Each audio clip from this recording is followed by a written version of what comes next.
নাফরমান সন্তানের নাফরমানি যখন বেড়ে যায় তখন মা বাপ পর্যন্ত বলে ফেলে, যা এই অজাতের বাদ দে। আরে বদনসিব, তোর উপরে এবার আর শেষ পৃথিবীর দুনিয়ার জমিনের কারো আর দোয়া তোর কপালে আর জুটল। বাপে হয়তো কইয়া দিছে যে এই অজাতের কথা বাদ দাও, তারে দিয়ে আর হইতো না, বাবুরে ঝামেলা করো না, কিতা যা কয়টা দেও, টেহা লাগলে টেহা নিতে কও, ভেজাল করো না, এই অসিব বড়ি দিয়ে মানুষ হইতো না। তারে মায় হয়তো কইয়া লাইছে, যা তোরে এরম এরম অজাত ফেটে ধারণ করিয়া ভুল করছি, যা তুই উত্তরে যা, তুই যেটা মনে করি।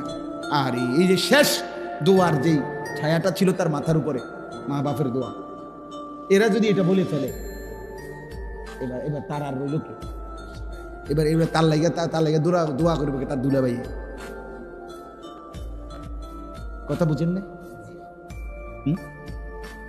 মা বাবার দোয়ার চাইতে, আল্লাহ রসুলের পরে মা বাবার দোয়া, মা বাবার দোয়ার চাইতে পৃথিবীর কোন পীর, আউলিয়া, বুজুর্গ, পৃথিবীর সব পীর যদি একটা বাইকটা বড়ি বানাইও দেয়, আব্দুল কাদের জিলানী রহমতুল্লাহকে যদি 1,00,000 বার আইনাও তোমার যদি বড়ি বানাইয়া দেয়, মায়ের একবারের দীর্ঘ নিঃশ্বাস আফসোস, মা যদি একবার বলে ফেলে, আফুত কি করলি আমারে, কি কইলি আমারে, তো তোরে যদি আব্দুল কাদের জিলানীও বাইকটা খাওয়ায়, তোরে কেউ বাঁচাইতে পারবে না।